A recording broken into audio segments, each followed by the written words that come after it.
warahmatullahi wabarakatuh. Berjumpa lagi dengan materi pendidikan agama Islam untuk kelas 2. Apa kabar saudara dan saudara semuanya? Mudah-mudahan hari ini tetap sehat dan dalam lindungan Allah Subhanahu wa taala. Amin ya robbal alamin. Saudara dan saudara semua yang dirahmati Allah Subhanahu wa taala, hari ini kita akan mempelajari materi dari buku PAI yang berada di halaman 41 yang kompetisi dasarnya yaitu terbiasa berdoa sebelum dan sesudah berwudu. Dan judul materi kali ini adalah sunnah dan hal-hal yang membatalkan wudu. Dan tujuan daripada pembelajaran hari ini yang pertama adalah agar para siswa mengetahui sunnah-sunnah wudu, dan yang kedua agar para siswa mengetahui hal-hal yang bisa membatalkan wudu. Saudara dan saudara semua yang dirahmati Allah, sebelum kita memulai materi hari ini, kita awali dengan pembacaan doa. Bismillahirrahmanirrahim. Rabbi zidni ilman warzuqni fahman. Amin ya robbal alamin. Saudara dan saudara semua yang dirahmati Allah SWT. Nah, kemarin kita sudah mempelajari daripada rukun dan syarat wudu, dan yang sekarang lanjutan yang materi kemarin berada di halaman 41 di buku PAI, yaitu sekarang kita bahas tentang sunnah wudu. Yang kita bahas dulu adalah sunnah wudu. Sunnah wudu yang pertama adalah membaca basmalah. Nah, ketika kita mau berwudu, mau membaca niat, kita mengucapkan basmalah, bismillahirrahmanirrahim, itu hukumnya adalah sunnah. Dan yang kedua yaitu menggosok gigi. Kenapa menggosok gigi? Agar makan sisa-sisa makanan yang ada di dalam mulut, yang tersangkut dalam gigi, semuanya. Sunnah wudu yang ketiga yaitu mencuci kedua telapak tangan. Mencucinya dari tangan ini sampai pergelangan nih. Ini pergelangan ini, cuci tangannya sampai pergelangan. Ini juga hukumnya sunnah. Selanjutnya sunnah wudu yang keempat yaitu berkumur-kumur.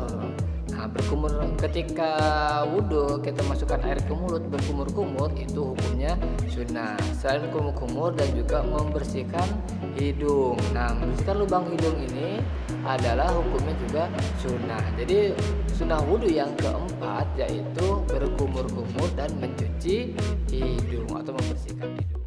Selanjutnya sunnah wudu yang kelima yaitu mengusap seluruh kepala dan mengusap telinga. Nah, mengusap kepala dan kedua telinga kita ini juga dalam wudu hukumnya sunnah.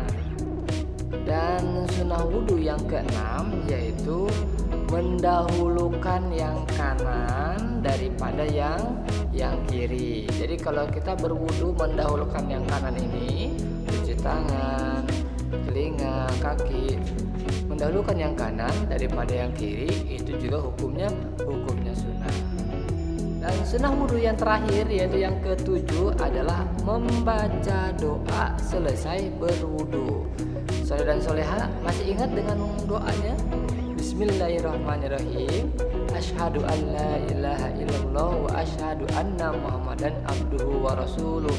Allahumma ij'alni minat tawabina waj'alni minal mutatahhirin waj'alni min ibadika sholihin. Membaca doa setelah selesai berwudu juga hukumnya sunnah. Jadi sunnah wudu itu berjumlah 7 perkara atau 7 poin. Nah, dari sunnah-sunnah itu apa sih artinya sunnah? Artinya sunnah adalah bila dikerjakan mendapatkan pahala, tidak dikerjakan tidak apa-apa, tidak mendapatkan dosa. Tapi lebih bagus kita laksanakan, karena kalau kita laksanakan kita mendapatkan pahala. Saudara dan saudara semua yang dirahmati Allah, kemarin kita membahas tentang syarat wudu, rukun wudu, yang sekarang juga sunnah wudu. Nah, sekarang yang terakhir adalah yang membatalkan wudu. Yang membatalkan wudu itu ada 6 perkara atau 6 poin. Perkara pertama atau poin yang pertama adalah buang angin. Kalau kita udah wudhu terus buang angin, artinya kentut itu batal. Maka kita wudhunya diulang lagi, harus wudhu. Yang membatalkan wudhu yang kedua adalah buang air kecil. Nah, buang air kecil ini otomatis kita wudhu lagi. Tapi berbeda dengan buang angin. Kalau buang angin ketika anginnya keluar kita langsung wudhu. Tapi kalau buang air kecil kita bersihkan dulu baru wudhu. Dan yang membatalkan wudhu yang ketiga adalah buang air besar. Nah, buang air besar pun ini adalah membatalkan wudhu. Tapi sebelum kita wudhu kita harus bersihkan dulu. Bahasanya harus cebok dulu. Kalau udah bersih baru kita wudhu. Selanjutnya yang membatalkan wudhu yang keempat yaitu menyentuh kubul dan dubur dengan telapak tangan. Ini telapak tangan. Kita nyentuh kubul atau dubur di antara keduanya maka batal. Apa sih kubul? Kubul itu bagian depan manusia atau yang disebut dengan jenis kelamin, bisa laki-laki bisa perempuan. Kalau kita sentuh dengan telapak tangan ini itu batal. Yang membatalkan wudhu yang kelima yaitu tidur. Tidur ini yang tidak tetap duduknya.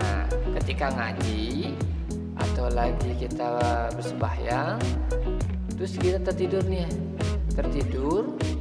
maka wudhu kita batal. Nah, menurut Imam Syafi'i duduknya orang tidur ini ketika duduk, kalau misalkan tidurnya secara diam tidak bergerak itu tidak membatalkan wudhu. Tapi ketika duduk lalu dia bergerak seperti ini, nah itu menurut Imam Syafi'i maka wudhu kita batal. Yang membatalkan wudhu yang terakhir yang keenam yaitu hilang akal karena mabuk. Nah, kalau orang mabuk itu akalnya hilang, akal sehatnya hilang, makanya dia jalannya aja sempoyongan.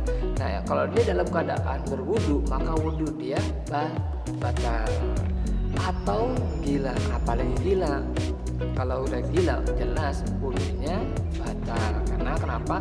Akal sehatnya juga sudah tidak sadar lagi. Saudara dan saudara semua yang dirahmati Allah Subhanahu wa taala, itulah materi yang kita pelajari ini tentang sunnah wudhu dan yang membatalkan wudhu.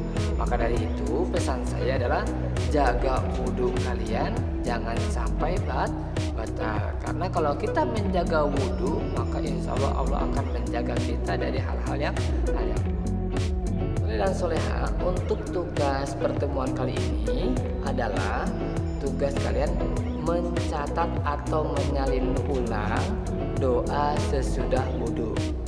Nih yang ini nih ya, jangan lupa nih dicatat. Kalau sudah dikirimkan ke kelas. Itulah materi hari ini yang kita pelajari. Mudah-mudahan kita diberikan kemudahan dan kita termasuk orang-orang yang bisa menjaga wudhunya. Maka dari itu kita tutup materi hari ini dengan baca hamdalah. Alhamdulillah. Dari Bapak Cukup Sugian. Wabillahi taufiq walhidayah. Wassalamualaikum warahmatullahi wabarakatuh.